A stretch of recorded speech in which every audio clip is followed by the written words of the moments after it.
امی کی کہانیاں۔ اگر ہماری ویڈیوز آپ کو پسند آئیں تو پلیز سبسکرائب کرنا مت بھولیے گا۔ السلام علیکم پیارے ساتھیوں، آج ہم آپ کو جو کہانی سنانے والے ہیں اس کا عنوان ہے فٹ بال۔ وسیم اپنے والدین کا اکلوتا بیٹا تھا۔ اس کے امی اور ابو اسے بہت پیار کرتے تھے اور وسیم بھی اپنے امی اور ابو سے بہت محبت اور الفت رکھتا تھا۔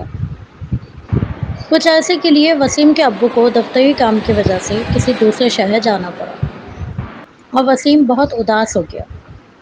وہ روزانہ اپنے ابو کا انتظار کرتا۔ ایک دن وہ اپنے دوستوں کے ساتھ کھیل رہا تھا کہ اچانک دیکھا کہ اس کے والد صاحب آ گئے ہیں۔ وہ دوڑتا ہوا اپنے والد صاحب سے چمٹ گیا۔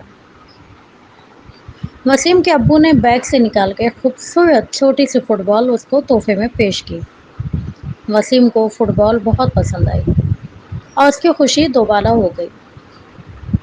وسیم فٹ بال لے کر اپنے دوست جمال کے پاس باغ میں کھیلنے چلا گیا۔ جمال نے پوچھا، وسیم فٹ بال تو بہت اچھی ہے، کہاں سے خریدی؟ اس نے جواب دیا، میں نے نہیں خریدی بلکہ والد صاحب میرے لیے تحفے میں لے کر آئے ہیں۔ اور پھر دونوں کھیل میں مصروف ہو گئے۔ کھیلتے کھیلتے کافی وقت گزر گیا تو وسیم نے اپنی والدہ کی آواز سنی کہ وہ بلا رہی ہیں۔ وہ اپنے دوست جمال کو رخصت کر کے واپس گھر میں داخل ہوا، کھانا کھایا اور پھر واپس نکلا۔ لیکن یہ کیا؟ وہاں فٹ بال تو موجود ہی نہ تھی۔ وسیم کو بہت افسوس ہوا۔ وہ اپنی والدہ کے پاس آیا اور کہا، امی جان، میری فٹ بال جمال لے گیا ہے، اس لیے کہ جمال کے علاوہ اور کون اٹھا سکتا ہے؟ یقیناً جمال نے ہی چوری کی ہوگی۔ وہ مجھ سے پوچھ بھی رہا تھا کہ اتنی اچھی فٹ بال کہاں سے خریدی ہے۔ اس کی والدہ نے وسیم کو سمجھایا اور کہا، بیٹا، یوں ہی بغیر دیکھے کسی پر الزام نہیں لگانا چاہیے، یہ بہت گناہ کی بات ہے۔ لیکن وسیم کو یقین نہ آیا۔ وہ فوراً جمال کے گھر گیا اور بڑے ہی نامناسب اور غیر مہذب طریقے سے تحقیقات کرنے لگا۔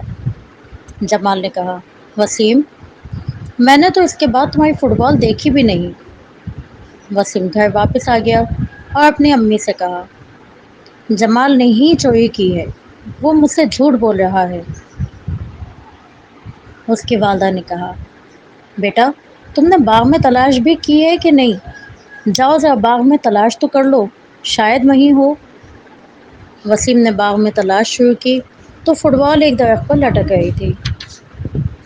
پھر اسے یاد آیا کہ وہ خود یہیں تو چھوڑ کر گیا تھا۔ واپس آ کر والدہ کو بتایا اور شرمندگی سے اس کی نگاہیں جھک گئیں۔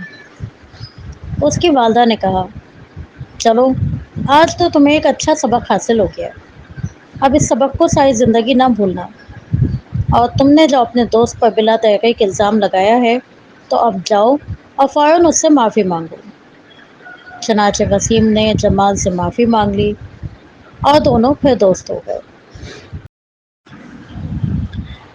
پیارے ساتھیوں، تہمت اسی کو تو کہتے ہیں کہ بغیر کسی تحقیق کے اپنے کسی ساتھی پر الزام تھوپ دیا جائے، جبکہ اس نے وہ کام کیا بھی نہ ہو، اور اس کو بہتان اور بدگمانی بھی کہتے ہیں۔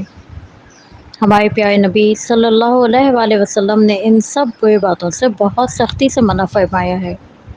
اس لیے بلا سوچے سمجھے کسی پر بدگمانی کرنا یا اس پر تہمت لگانا بالکل اچھی بات نہیں۔ پیارے ساتھیوں، یقیناً آپ سب کو آج کی یہ کہانی بہت پسند آئی ہوگی۔